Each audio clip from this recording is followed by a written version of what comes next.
की जय। हिंदुस्तान जिंदाबाद। भारत माता की जय। जय जवान जय किसान। हिंदुस्तान जिंदाबाद।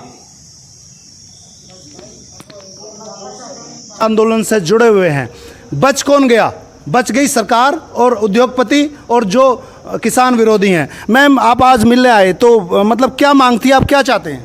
देखिए, जो ज्ञापन है इसमें दो तीन चीज़ें हैं। एक तो किसान कानून वापस करने की बात है, दूसरी चीज़ एमएसपी पर कानून बनाने की बात है, और तीसरी चीज़ जो किसान उस मोर्चे पर, इस मोर्चे पर शहीद हुए हैं, उनके परिवारों के भरण पोषण की बात। आपने एयरफोर्स में सेवाएं दी हैं, आप विंग कमांडर रही हुई हैं, एक क्लास ऑफिसर्स। अभी आप किसानों के लिए लड़ाई लड़ रही हैं। आपका उद्देश्य किसान को सपोर्ट करने का क्या है मैम? देखिए, एक तो लोकतंत्र की लड़ाई हो चुकी है ये, क्योंकि ये देश कृषि प्रधान देश है।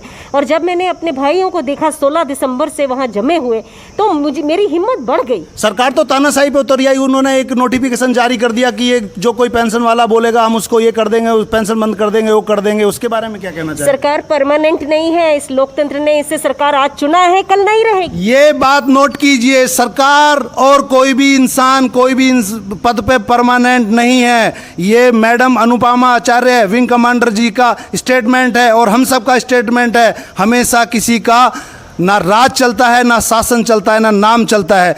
तो किसान की बात, जवान की बात, जो देश का पेट भरता है और जो देश की सीमाओं की रक्षा करता है, आप उसकी बात नहीं सुन रहे हो। पूरे दुनिया में आपकी बदनामी हो चुकी है। मेरे साथ है मिश्रा साहब जो सूबेदार मेजर रहे हैं। आप बताएं सर।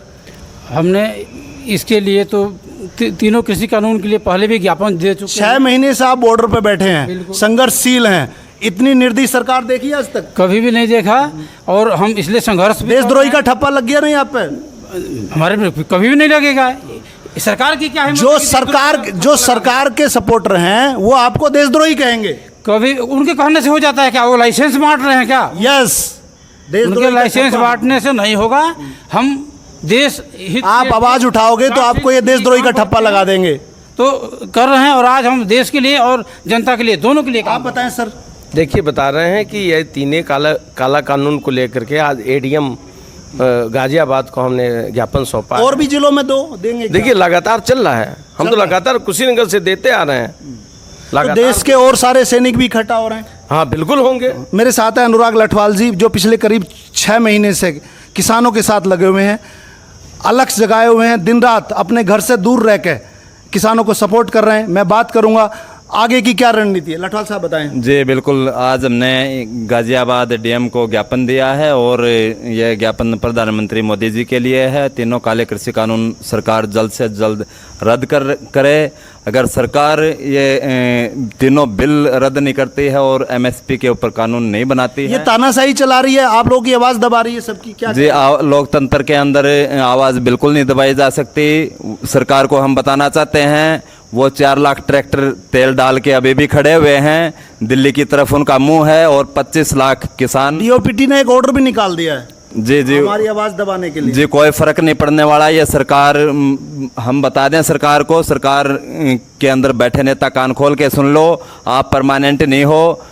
बदलाव सरकार, जनता अपने आप कर देगी अगर आप जनता के द्वारा किए गए वादों पर खरा नहीं उतरते तो। जितने जोश से सैनिक देश की रक्षा करता है, अपनी जान देता है, उसी जोश से ये लोग अभी किसानों को सपोर्ट कर रहे हैं। क्यों कर रहे हैं? क्योंकि ये किसान पुत्र हैं। और उन्होंने ये भी कह दिया कि कुर्सी या सरकार हमेशा नहीं रहती, बदल जाती है। तो मैं चाहता हूँ कि सरकार अगर अपने आप को बदलना चाहती है तो किसानों की बात ना माने, और अगर ये चाहती कि उसकी कुर्सी चली जाए तो ऐसी हठधर्मिता पे अड़ी रहे।